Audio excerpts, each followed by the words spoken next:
Our story begins in an ancient text found deep in the desert, in a place where God's great stories began.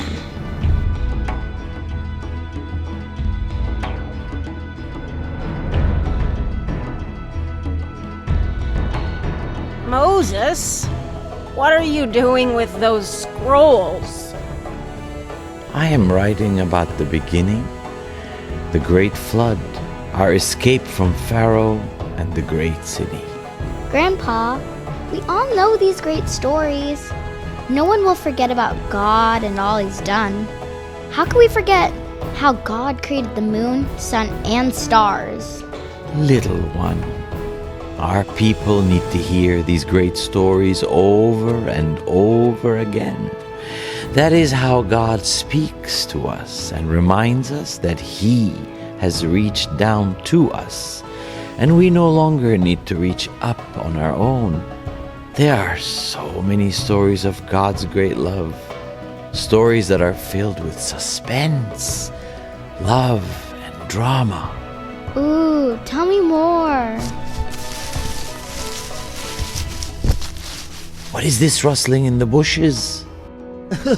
Hey there, Moses. Are you writing my story? The epic tale of the great city? Let me tell you, that was some city. Wait, what great city? Nimrod, sit. Let's start from the very beginning.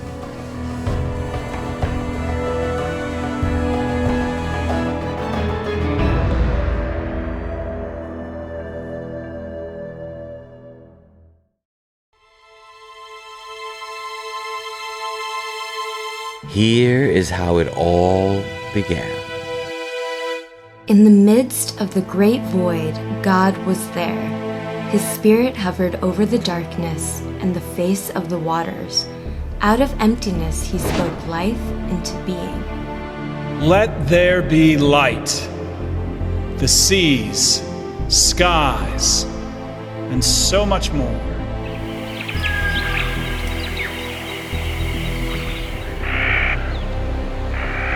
After God created all life into being, He rested and walked with His creation. Adam and Eve were near to God. Life was perfect, and there was nothing that separated them from their Creator until this one day. Adam, Eve, you may enjoy the garden I've created for you. You may have anything you desire from the garden, except for the fruit from the tree of knowledge of good and evil. That fruit looks so pleasing. Why can't we try its sweetness? Eve, that tree is forbidden. If you eat of it, surely you will die. I created you to live and enjoy my creation. Eve, God seems really serious. The next day, Adam and Eve were in the garden when a snake appeared and tempted God's creation. What did he do?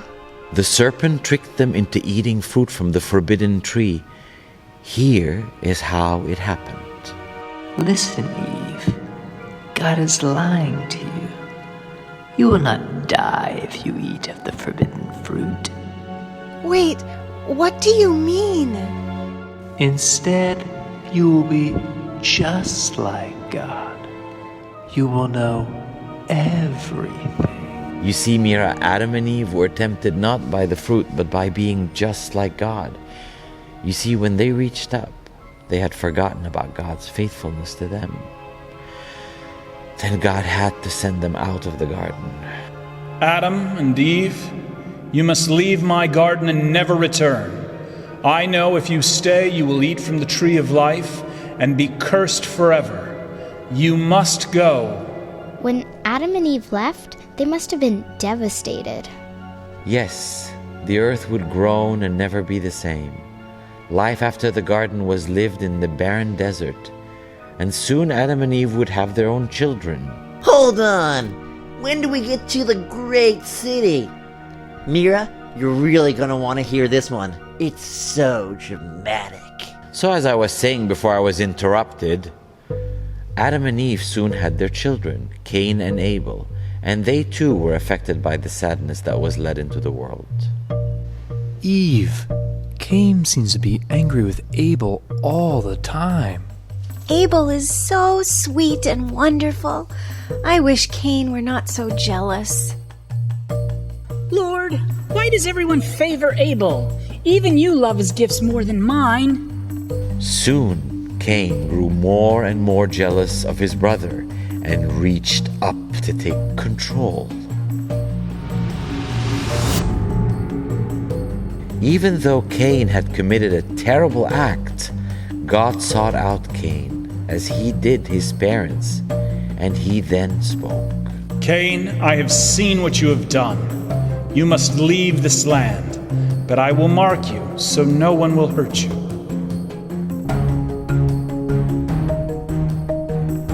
Let's get to my part now. It's my turn. Come on, me next. Mira, come sit here. There is so much more I want to share.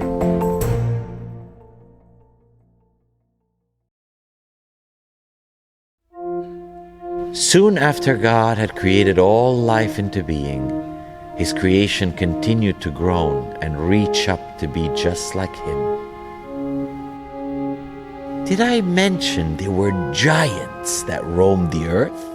That's true. My family was always telling us, remember the time that there were giants that roamed the earth? Carry on, Moses, and get to the good stuff. Like I said, there were giants, and they were not the friendly kind. Us giants should steal the harvest from the Northland. Those farmers will never see us coming. They will never be able to stop us from stealing. Even though the people were tainted, God sought out anyone who believed. Spirit, there must be one who believes in me. Find me one who believes. There is one. His name is Noah. He has a family in a village in the land of Turkey. God searched for one who believed and spoke to Noah. Noah, my creation has forgotten me. They go their own way. It is time to cleanse all creation. A flood is coming. What must I do? Gather your family. Tell them I have spoken to you. Be patient, your rescue plan is coming. Noah told his family about what God said, and they waited. Noah, you shall build an ark. Your sons will gather 2 of each animal and bring them into shelter. Gather food, hay, and all you will need to live. Noah did as God had told him. You see, God's creation reached up to live their own way, and they had forgotten about God's goodness to them.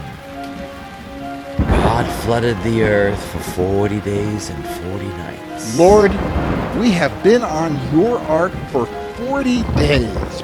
Please, how long will we wait? Noah, be patient. I created the foundations of the earth, the fish of the sea. I will come for you. Soon God sent Noah a sign of hope. The water ceased and the ark perched upon dry land. Father, look! The sky is painted. Those colors are a sign of hope and a promise that God will never destroy the earth again. You see, Mira, God is always showing us that He is for us. Whoa, that is a beautiful story.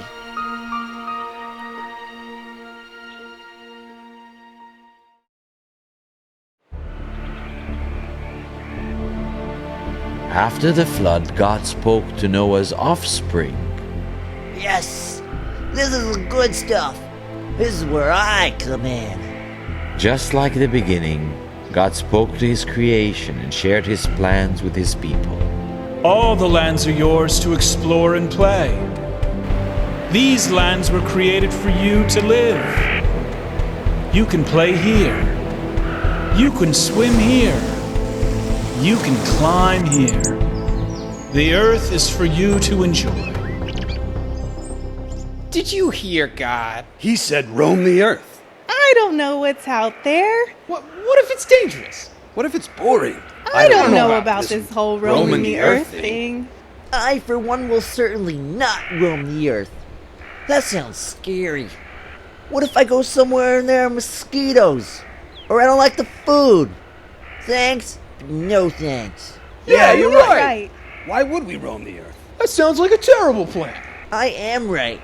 I will be your king, and you can all call me King Nimrod of the great city of Babel. This really doesn't look like a great city. It looks like a great tent city. I know. Let's build something. You know, I heard the Egyptians are building pyramids. Ooh, so what are these pyramids? I don't know, but they sound big and fancy. Let's do it! I'll get the tools. I'll build the base camp. Let's build our own kingdom, one that will reach up to God. We know best after all. That's exactly what I was thinking. Can I get a golden tower at the very top? You know, for being your new awesome king and all. Long live King Nimrod! Long live King Nimrod! Long live King me!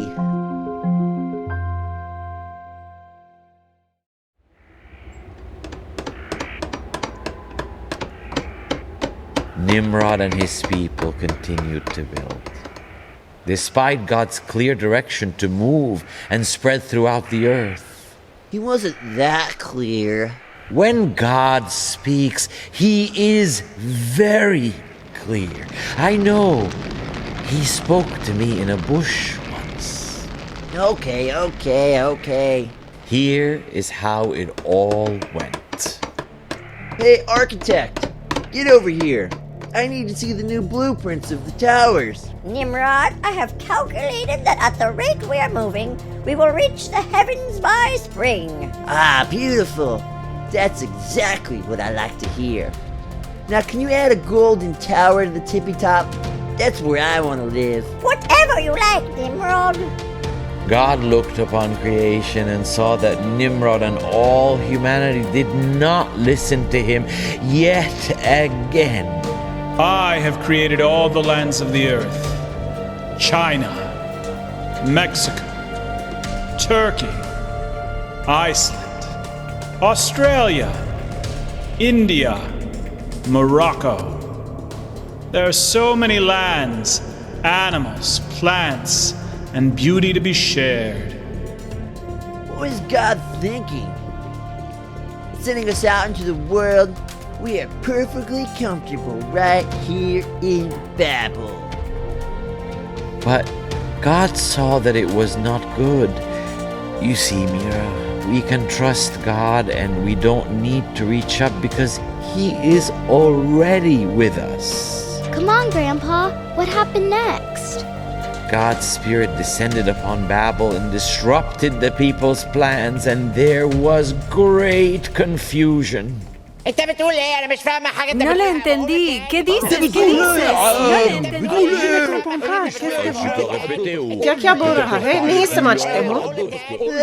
What's everybody talking about?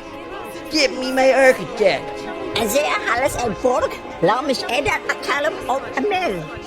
What are you talking about? Did you not sleep last night, you loopy? I can't understand you. Eli, what's our architect saying?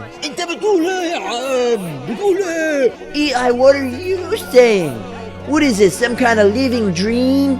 All the people of Babel suddenly spoke countless new languages and soon left the land of Babel, just as God intended. Their plans to reach up to God's kingdom soon dissolved and were never realized. Dear wife, gather our children. We must leave this strange kingdom. There's no one here I can understand. Babel will never be finished, and my golden tower will never reach the heavens. You see, Mira, from the very beginning, God's creation reaches up, hoping to be just like God over and over again. Just like Adam, Eve, Cain, Abel, the giants, and Nimrod, we too forget that God is reaching down to us. We can play, create, and rest, knowing God has already come to us. Wow, what an amazing story. I'm sure glad we speak the same language, Grandpa. Although God's people are all over the earth speaking new languages, God draws us together in one voice. You see, a voice is coming that will bring peace, forgiveness, and love to the whole world.